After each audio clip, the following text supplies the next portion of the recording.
South Africa has been rocked to its core by explosive allegations that an arrest warrant has been issued for Minister of International Relations and Cooperation, Naledi Pandor.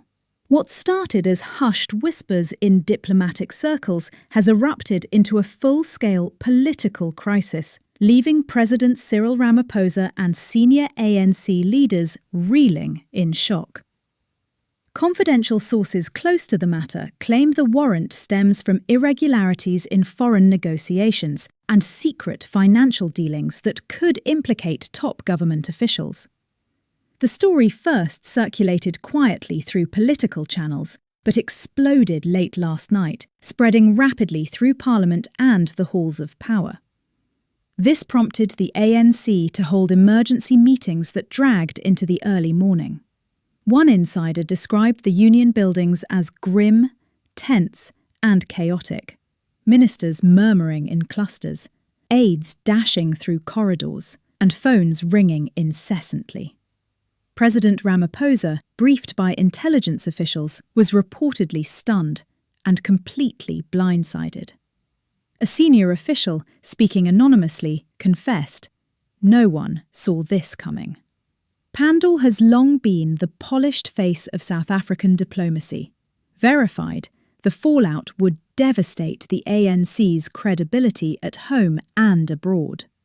Panic rippled through party ranks as the rumours spread. Many ANC members scrambled for legal advice, fearing the probe might expose a wider web of international deals involving other key figures.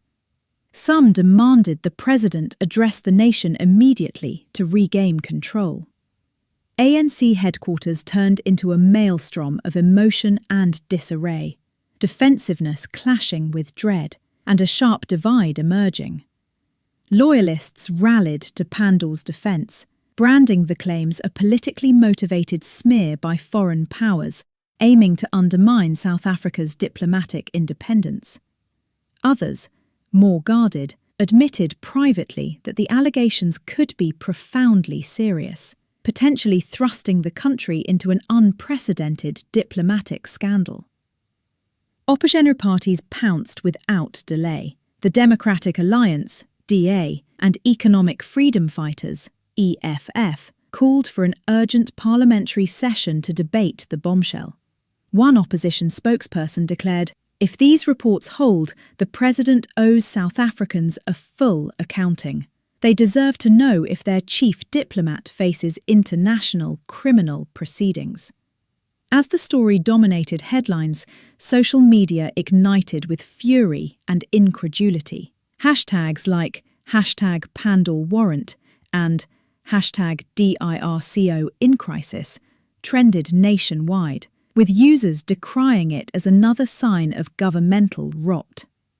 Every time we think we've hit bottom, a new scandal emerges, one exasperated citizen posted. This administration is out of excuses. Online outrage spilled into the streets, with civil society groups demanding swift transparency and accountability. Analysts warned this could rival the state capture saga as the ANC's most ruinous crisis. If the warrant is real, it won't just end Pandor's career. It could shatter South Africa's diplomatic framework, one expert said grimly. Another added, "The ANC is already bleeding public trust. This could erase its global standing." Insiders say Ramaphosa convened an emergency cabinet meeting post-briefing, seeking legal counsel and diplomatic input from allies before speaking publicly. One aide described the president as cornered. Supporting Pandor risks accusations of cover-up. Distancing himself could fracture the party and alienate her base. Turbulence boiled over in the ANC's National Executive Committee, with factions trading blame for the government's serial scandals.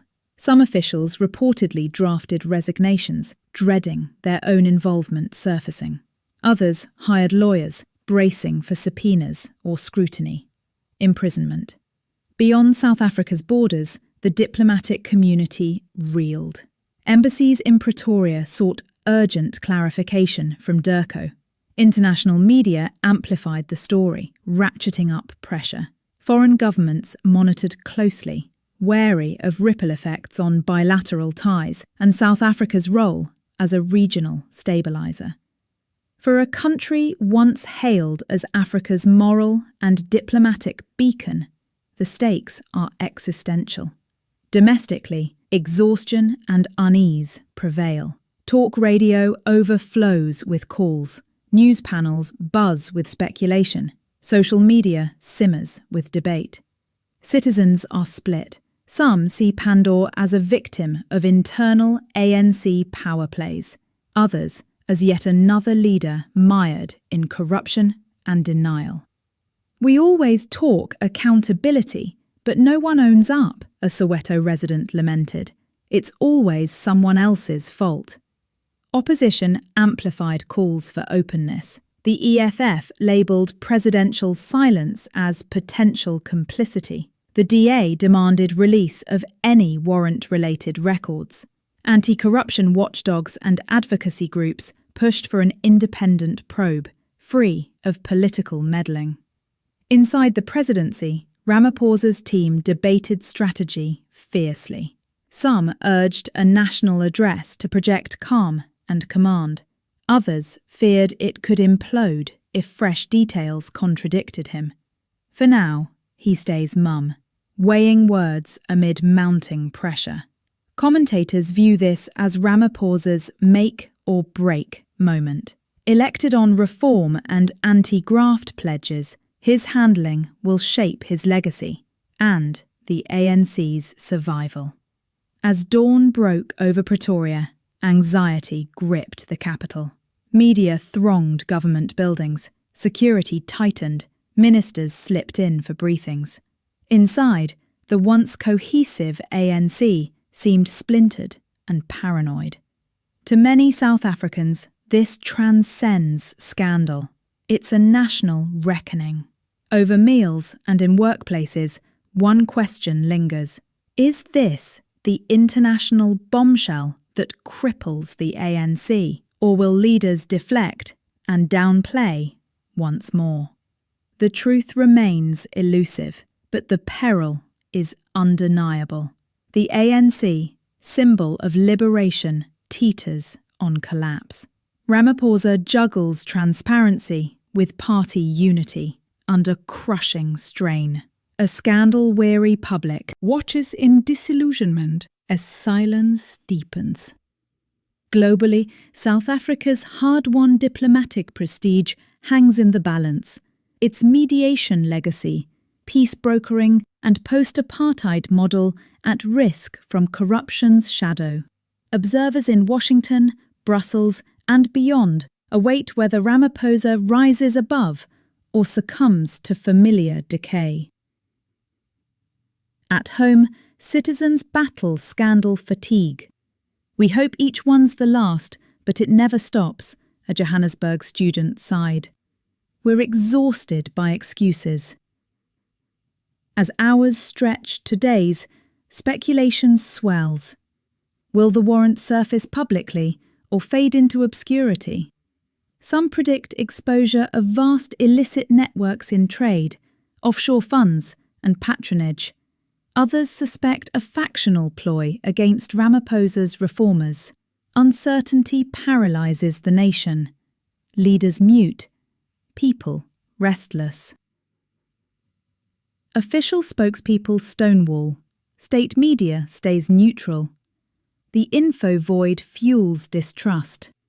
Online, satire mixes with despair as theories fly. Salmon Africa teeters at a crossroads.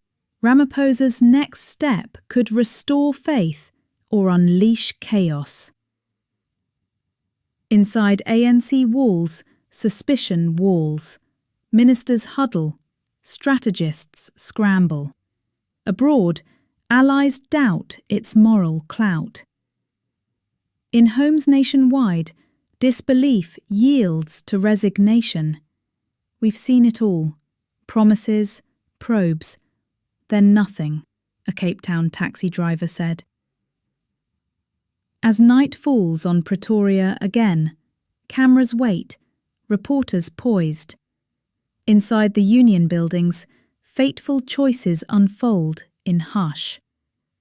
The ANC fractures, the presidency besieged, the country on edge.